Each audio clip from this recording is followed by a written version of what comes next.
He thought she was just another woman in leggings until he ended up face down on the gym floor. You know how some people say the gym is their therapy? For Monica Tate, it was more like a reset button. Not just for her body, for her mind, too. She didn't go to socialize or post selfies in the mirror. She went to feel in control again. After everything she'd seen, everything she'd done overseas, the gym was the one place she could breathe and not think so damn much. It was 5:47 a.m. on a Thursday in Toledo, Ohio, when Monica walked into Iron Pulse Fitness. The air still carried a slight chill from the night before, and the parking lot was nearly empty, just how she liked it. She walked past the front desk, gave the sleepy kid behind the counter a silent nod, and headed straight for the back, past the treadmills, past the squat racks, all the way to the cables in the corner. Same spot, same time, every week. No fanfare, no need for attention. She wore simple black leggings and a gray sports bra. Functional, tight enough to move in, loose enough not to draw eyes. Her hair was pulled back into a low puff, nothing fancy. Her back was straight, her stride even. Every move she made looked like it had a purpose. Because it did. Monica was 34, but her eyes held stories that would make most grown men fold. 12 years in the Navy SEALs, multiple combat zones, missions she wasn't even allowed to talk about. But if you saw her in that moment, adjusting the pins on the weight stack, slipping on her gloves, you'd never guess it. She looked like any other woman trying to knock out a workout before her day started. But there was something different about the way she moved. Calm, focused, like she had nothing to prove and everything under control. She clipped the rope handle to the pulley, turned her back to the mirror, and started her first set of face pulls. Her muscles worked in smooth, perfect rhythm. Shoulders back, elbows high, no wasted energy. The gym was mostly quiet, aside from the occasional clang of weights and a podcast playing too loud on someone's phone across the room. She liked it that way. But something shifted around 6:08 a.m. A voice, not loud, but sharp. "How many sets you got left?" She paused, didn't turn around right away. Her eyes flicked to the mirror. He was behind her, tall, bulky, maybe late 30s, bald with a trimmed goatee, hoodie pushed up to his elbows. She recognized him. He'd been around before, never said much, but always acted like he owned the place. "Just 2, she said without emotion, eyes still on the mirror. He didn't move. "Been waiting here 5 minutes, he grumbled, arms crossed. She finished the rep, slow and controlled, then turned around. "I've been here 10. You can have it when I'm done." Her tone wasn't aggressive, just final. He smirked, like he couldn't believe she'd answered back. "You hogging it? People trying to work." She tilted her head, then worked somewhere else for 5 minutes. The words were simple, direct, but they hit him like a slap. His smirk disappeared, his eyes narrowed. For a second, it looked like he might say something else, might walk away, might even laugh it off. But he didn't. He stepped closer, just a few inches, but enough to feel like a warning. "I said I've been waiting." She blinked slowly. Inside, her heart didn't race, her palms didn't sweat. She didn't shift her feet or flinch. 12 years in combat zones had taught her one thing. People like him depended on reactions, and she wasn't giving him one. But the temperature in the room had changed, and Derek Whitlow wasn't done talking. There's a difference between confidence and control. Monica had both. Derek? He had neither. Just ego and poor timing. She didn't step back, didn't apologize, didn't shrink. That bothered him. He was used to people moving out of his way, used to dominating space without even trying. Monica? She wasn't playing by those rules. "You think this yours or something?" He scoffed, his voice just loud enough for 2 guys stretching nearby to turn their heads. She gave him a flat look. "I think you need to back up." That was it. 6 words. Not shouted, not whispered, just stated, like a fact. But Derek couldn't handle it. Not from her. Not from anyone, maybe. Definitely not from a woman standing there in black leggings and a gray sports bra, not raising her voice, not budging an inch. "You act like you tough or something," he said, stepping in again, now inside her personal space. His breath smelled like stale coffee. He was sweating already, not from working out, but from whatever storm was brewing inside his head. "You don't want to do this," she said calmly. He laughed, short and mean. Do what? You don't want to find out, she added, eyes steady. That's when he did it. A quick, stupid move. He reached out and grabbed her wrist, hard, the one holding the rope handle. He thought he was proving something, dominance, maybe, that he could control her, that just because she looked calm didn't mean she wouldn't fold. What he didn't realize is, Monica wasn't frozen. She was calculating. The gym fell quiet. No one shouted, no one rushed over. They were watching, eyes wide, too stunned to speak. But Monica moved. She didn't scream, didn't panic, didn't hesitate. In one swift, fluid motion, she stepped in, twisted her arm outward, broke his grip at the thumb, and shifted her weight forward. Her hips slammed into his torso as she redirected his momentum downward. Derek's body hit the floor, hard, flat on his chest. His arms were behind him before he even registered what had happened. Her knee was at his spine, one hand controlling his wrist, the other braced at the back of his neck. Silence. A guy by the leg press whispered, "What the hell?" Monica looked up at the frozen gym manager behind the counter and said calmly, "You might want to call someone." Derek was trying to twist beneath her, red in the face. "Get off me! What are you, a damn cop?" She leaned closer and said in a low voice only he could hear, "Navy SEAL, 12 years. You should have asked first." His body stopped struggling. The shift was instant, like his brain finally caught up to his body and realized what it had just picked a fight with. Yo, this crazy," someone muttered from the squat rack. A woman on the stair climber pulled out her phone. The gym manager, a guy maybe 23 at most, fumbled with his cell. I'm calling right now." "You see that grip?" another guy said. "That's not normal. That's military." "Bro got folded like a chair," someone else added. But Monica wasn't concerned with any of it. She looked calm, her breathing steady, kneeling on the floor in a gym filled with blinking machines, scattered weights, and stunned strangers. "Are you hurt?" she asked Derek, still holding him in place. "Man, come on," he grunted. "This is messed up. I didn't even do nothing." "You touched me," she said. "You escalated. Now you're waiting for the cops." And that was it. No shouting, no insults, just facts. But the real storm hadn't even hit yet. The police showed up 9 minutes later. 2 cruisers, lights off, no sirens. Just the quiet crunch of tires on asphalt as they pulled into the near-empty lot of Iron Pulse Fitness. Inside, Monica was still in control. One knee braced gently on Derek's lower back, not pressing hard enough to injure, but firm enough to keep him from trying anything dumb. Derek had stopped talking. His breath was short and fast, more from embarrassment now than pain. He knew the cameras caught everything. He also knew he wasn't walking out of this without somebody asking questions he didn't want to answer. Monica heard the doors open behind her, heavy boots on the rubber gym floor. "Ma'am," a voice called. "Let's go ahead and let him up, all right?" She turned slightly to see 2 officers approaching, one male, one female, both mid-30s, professional, alert, not aggressive. She appreciated that. "He grabbed me by the wrist," Monica said evenly. "You'll see it on the footage." The male officer gave a nod. "Understood, we'll check it." She released Derek slowly, standing up without a single wasted motion, her hands at her sides, palms visible. "Back wall," she added, jerking her chin toward the mounted camera. "Caught at everything." Derek rolled over with a groan, rubbing his shoulder like he'd been tackled by a linebacker instead of gracefully subdued by a woman who barely looked like she'd broken a sweat. "She attacked me, man," he tried. She's on something." The female officer looked at him, unimpressed. "Sir, we're going to ask you to stay seated while we talk to her." "But I didn't even," he started. "Stay seated." That was the tone, the one that told you arguing would only make it worse. Derek closed his mouth. The officers turned back to Monica. "Name?" the male officer asked. "Monica Tate," he scribbled. "Do you mind stepping outside with us for a minute?" She nodded and followed them out, grabbing her gym bag on the way. Outside, the sky was a dull gray.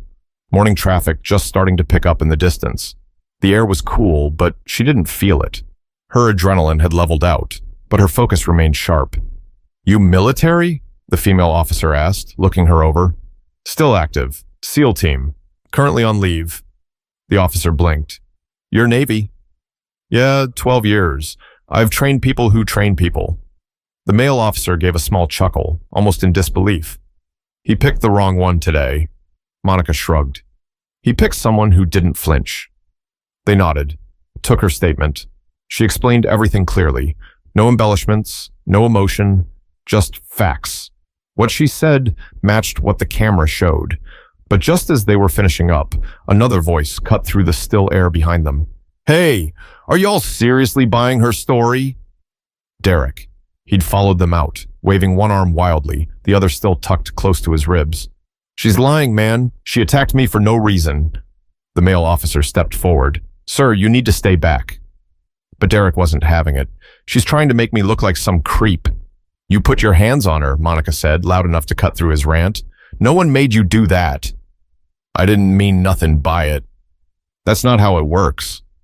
The officers looked at him, then back at her. The female officer said, We've reviewed the security footage. It's pretty clear. Derek was silent for a beat, then scoffed. Man, this some bull. If I was a woman and she was a dude, y'all would have cuffed her already. Monica looked him straight in the eyes. If you were a woman and I was a man, you never would have touched me in the first place. That landed. He tried to laugh it off, but there was nothing funny in his eyes. You embarrassed, that's all, she said. You thought I looked like an easy win, but you didn't see strength when it wasn't loud. The officers exchanged a glance. Derek looked down at the sidewalk. Sir, the male officer said again, firmer this time. We're going to need to take a formal statement from you at the station. What? You serious?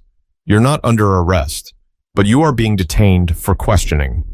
They walked him to the car. No cuffs, just consequences. Monica stood still as the cruiser pulled away. She could see a few gym-goers watching from behind the glass inside, faces pressed to the window, phones in hand. The story was already writing itself in text threads and Instagram DMs, but Monica didn't care. She just wanted to finish her workout. But what happened next? That was the part no one, not even Monica, saw coming. Monica walked back into the gym like nothing happened. No limp, no sweat, no visible emotion. But the atmosphere had changed. The same people who were lifting or stretching just 30 minutes earlier were now scattered in quiet clusters, pretending to keep working out while stealing glances at her. She could feel it. The awkward silence, the whispers, the sidelong stares. A woman by the water fountain mouthed, "Are you okay?" Monica nodded once, then kept walking. She didn't owe anyone a performance. She came back to finish her sets, but as she clipped the handle back onto the cable machine, one of the gym employees approached her slowly. A young guy. Name tag said Jalen. Barely out of college, nervous energy radiating from him. Miss Tate? He asked, voice soft. She looked at him, expression unreadable. I just wanted to say, that was crazy, he stammered. Like, you handled that way better than anyone I've ever seen. She gave him a small nod. Appreciate it. He lingered. We're probably going to have to fill out an incident report. Not right now, but sometime today. Just for liability and stuff. No problem. Jalen stood there a second longer, like he wanted to ask more. Like he had 100 questions, but he didn't know how to say them without sounding dumb. You good? He finally blurted out. Monica adjusted the weight stack. I'm good. He nodded and stepped away. But then came the real shift. A woman in her late 40s approached. Sweatsuit, earbuds around her neck, eyes wide with disbelief. Hey, I saw the whole thing. I just want to say thank you. Monica paused. For what? For standing your ground. For not letting him bully you. Guys like that, they think they can do whatever they want. Monica looked at her. He picked the wrong person, but that's not really the point. The woman tilted her head. Then what is? That he shouldn't have picked anyone. And that stuck. By noon, the story had started spreading. A clip from the gym's security footage made its way online, leaked, probably by one of the employees. It was only 10 seconds long, grainy black and white, but it showed Derek grabbing Monica's arm, then showed him on the ground half a second later, totally neutralized. The caption was short. Dude tried the wrong one. By 3 p.m., the video had hit 12,000 views. By nightfall, it was over 100,000.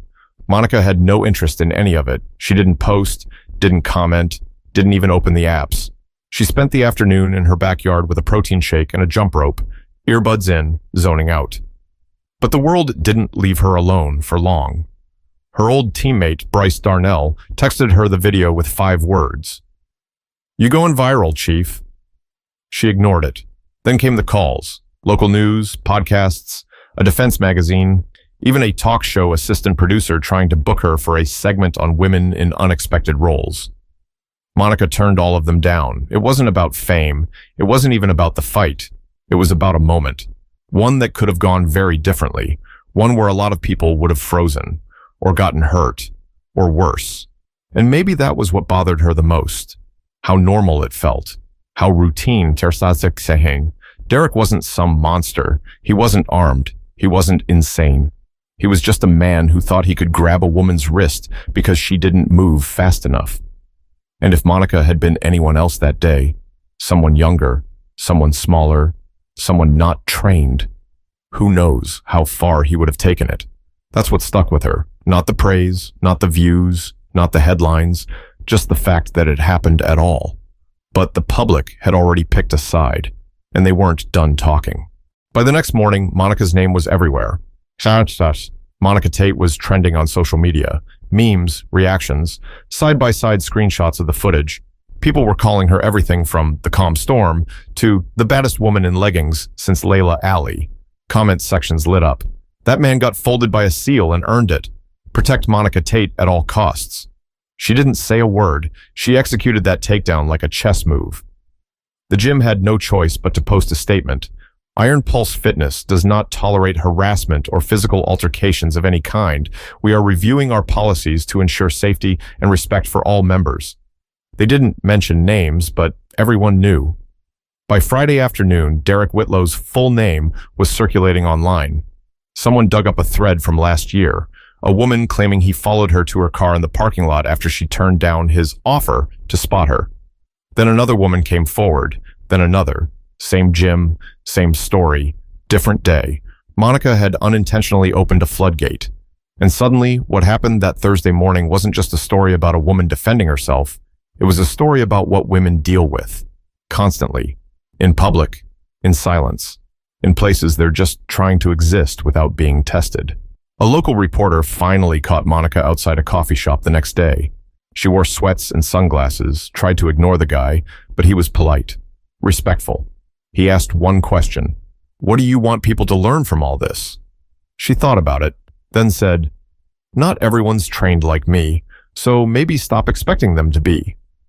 That quote exploded. It was raw, honest. A reminder that people shouldn't have to know combat skills just to feel safe in a gym. That night, Monica sat alone on her porch. No TV, just quiet. Her phone buzzed, a number she didn't recognize. She almost ignored it. But something told her to pick up. "Hello? Is this Monica Tate?" "Who's asking?" "This is Captain Riley, Naval Public Affairs. Don't worry. You're not in trouble. Quite the opposite."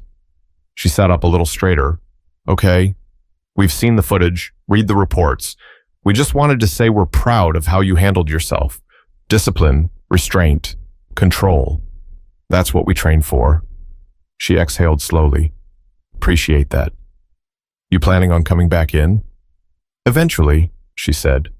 "Well, when you do, just know you made the entire branch look good." She hung up the phone with a strange mix of emotions. Pride, frustration, relief. It still didn't sit right with her. The way people only paid attention after something went viral. The way so many women had been quietly dealing with that same man for months. And no one did anything until she dropped him on the floor. She didn't want to be famous. She just wanted things to be fair. She wanted the right to work out without watching her back. She wanted to stop being the exception that proved the rule.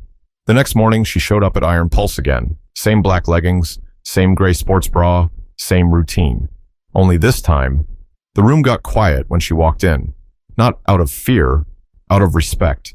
One guy near the bench press gave her a nod. Another woman smiled and moved her mat to give her more space. She didn't speak. She didn't need to. But respect is a funny thing. Once earned, it changes how people see everything. It had been 4 days. The video was still spreading. New angles now. Someone had finally uploaded the phone footage, the one with audio. It was grainy and shaky, but you could hear Monica's voice clear as day.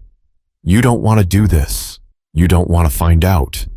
12 words. That's all it took for the internet to crown her the face of calm power. But Monica wasn't chasing crowns. She sat on the edge of her bed that morning, phone buzzing nonstop on the nightstand, and stared at the floor for a long time. There was a heaviness to all this that no one else could see. Being turned into a symbol, even a strong one, came with a price. People wanted to hear her speak. Podcasts, panels, motivational stages. But she hadn't signed up to be a voice. She'd signed up to be left alone. Later that afternoon, she met with the gym's owner, a woman named Rhea Colton, who'd flown in from Texas after hearing what happened. "I owe you," Rhea said, sitting across from Monica in the office. "More than you know." Monica raised an eyebrow. "How's that?" "Because this place, it's mine, and I let someone like him walk around unchecked. That's on me." Rhea paused, then leaned forward. "I know you didn't want attention, but you did something bigger than you realize. You gave a lot of women permission to stop staying silent." Monica didn't respond right away. Finally, she said, "That's not why I did it." "I know," Rhea said, "but sometimes the ripple hits shores you never meant to reach." It stuck with her. Later that night, Monica finally opened her inbox, scrolled past the hate, the weird fan mail, the brand deals, the interviews. She stopped on one message, short, no punctuation, just a name and a sentence.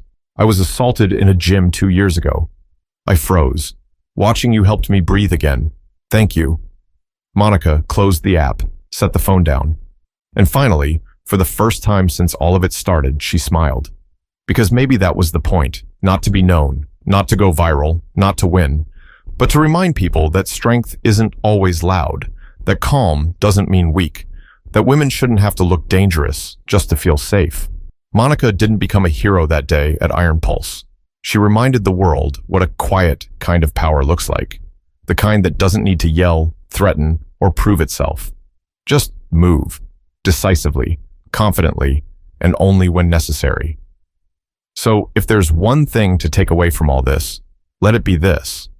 Never assume you know who someone is by how they look. Never mistake quiet for soft, and never ever put your hands on someone unless you're ready for everything that comes next. If you made it this far, you already know. This wasn't just about Monica. This is about respecting boundaries, recognizing real strength, and calling out toxic behavior when you see it. Share this story. Talk about it. And next time you're in a space where someone's being harassed or intimidated, don't stay silent. Someone like Monica might not be around, but your voice could be all the power someone else needs.